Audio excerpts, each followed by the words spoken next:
श्री स्वामी समर्थ। पितृपक्षात जन्मलेल्या मुलाचा जन्म शुभ की अशुभ? पितृपक्ष महिन्यात लोक पितरांचे श्राद्ध, तर्पण, पिंडदान इत्यादी करतात।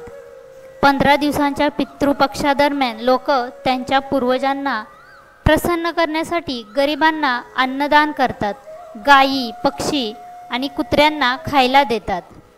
लोक हा काळ त्यांच्या पूर्वजांचे पितृपक्ष स्मरण करण्यात घालवतात। पितृपक्षाच्या महिन्यात लोक विवाह, कथा इत्यादी आयोजित करत नाहीत। असे करणे शुभ मानले जात नाही। एक प्रश्न अनेक जण विचारतात की या महिन्यात मुलाचा जन्म झाला तर तो शुभ मानला जाईल की अशुभ? तर पितृपक्षात जन्मलेल्या मुलाचा जन्म शुभ की अशुभ? पितृपक्षाच्या महिन्यात जन्मलेली मुले खूप शुभ असतात। ज्योतिषशास्त्रानुसार या मुलांचा स्वभाव खूप सर्जनशील असतो। ते त्यांच्या सर्जनशीलतेने खूप प्रसिद्धी मिळवतात। या काळात जन्मलेल्या मुलाला पितरांचे खूप आशीर्वाद मिळतात। अशी मुले कुटुंबासाठी खूप शुभ असतात।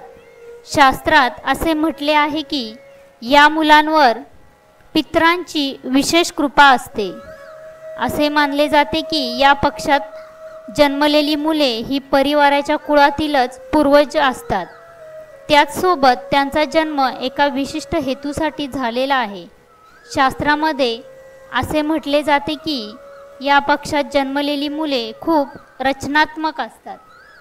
पितृपक्षाच्या महिन्यात पितर आपल्या घरी येतात अशी लोकांची श्रद्धा आहे। असे मानले जाते की पूर्वज आपल्या कुटुंबाला गाय, कुत्रा, मांजर, कावळा अशा कोणत्याही रूपात भेटायला येऊ शकतात। त्यामुळे पितृपक्षाच्या महिन्यात लोक घरातून कोणालाही रिकाम्या हाताने परत घालवत नाहीत। या कारणास्तव पितृपक्षाच्या महिन्यात लोक घराच्या सुखसमृद्धीसाठी पिंडदान, श्राद्ध इत्यादी करतात।